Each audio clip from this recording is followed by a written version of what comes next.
Hi, I'm here to talk to you about special programs today. I want to be a principal, so this will be from the perspective of a principal. What law applies to 504 or to special education? So the law that applies to 504 is the Section 504 of the Rehabilitation Act of 1973. It's a civil rights law to stop discrimination. In special education, it applies to the Individuals with Disabilities Education Act, so IDEA. It's also federal special education law for children with disabilities. Who is eligible? So basically in 504, all students can be eligible with any disability. There are no specific guidelines on what disability would qualify. It covers a wide range of student struggles, and the disability just has to interfere with their ability to learn in a general education classroom. But on a special education IEP qualification, it has to be one or more of 13 qualifying disabilities that are listed in the IDEA Act. So in order to qualify, you have to have one or more of the 13 listed disabilities. And the disability must also affect their educational performance or ability to benefit from the general education curriculum. In a 504 plan, the process is that the student can basically be referred by anyone. When the student gets evaluated, that evaluation takes place outside of school, and the parent would actually pay for that. When the evaluation is provided to the school, a 504 team meets and they decide if that student is qualified. If they meet the requirements and they are qualified, then the 504 team would develop a plan. The plan includes specific accommodations, supports, and services for the student. They also decide who is going to provide which services and who is going to implement the plan. In an IEP, which is through special education, the process is the school holds the burden to identify these students.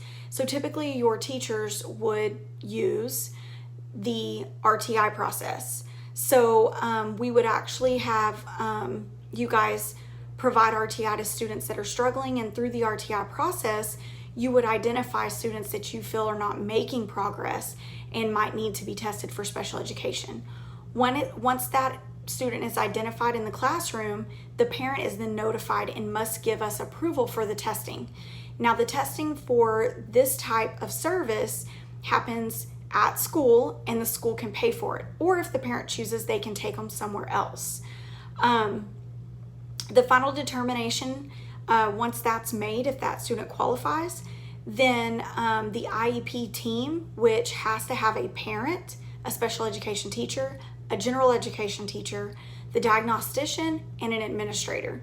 Once that team comes together, they write a plan that describes individualized, specialized services that the student with the disability will receive. This is a legal document, and it guarantees fair and appropriate education in the least restrictive environment. The least restrictive environment is very important. We try to give the student everything that they need in a general education classroom, but if they can't get what they need there, then we would provide other services. This plan also has an annual goal that has to be measurable. So this goal is put into place, and that goal is worked on throughout the year, and then the goal is reevaluated annually. So in a year, we would come back and look at that goal and decide if they met that goal, and if they did, we would make new goals. The student receives services based on that start date. We have to identify start dates and how long, the duration. So if a student is going to be put in a resource math classroom, for an example, then we have to list how many minutes they'll spend in that classroom each day.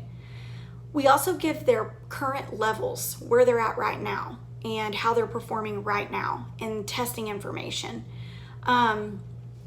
We would discuss accommodations for the school learning environment, or modifications to the academic program, or a plan for, well, we would have to discuss a plan for standardized testing if they have standardized testing in that grade level. The plan would include if the test will be taken on paper or on the computer, and what accommodations they would receive with that during their test. Also, we would discuss a plan for inclusion if necessary. What's available? Well, Resource Math, Resource ELAR, as we discussed before, which are pull-out programs, Read 180 and System 44. We have Inclusion, we have Content Mastery, and of course the RTI program. All these programs are available for students that use special education and 504. The special education program is monitored through the administrators, but also teachers. So teachers help us because those are your students and you are the one that is bringing them to the special education, possibly being tested to the program. You're implementing the program and you're monitoring the program, but it is overseen by the administrator. The 504 program is overseen by the counselor. However, again, teachers are the ones implementing. They're the ones working with these students every day. They're the ones documenting. They're the ones doing the ground level work. So this is definitely, these programs are partnered through our educators as well.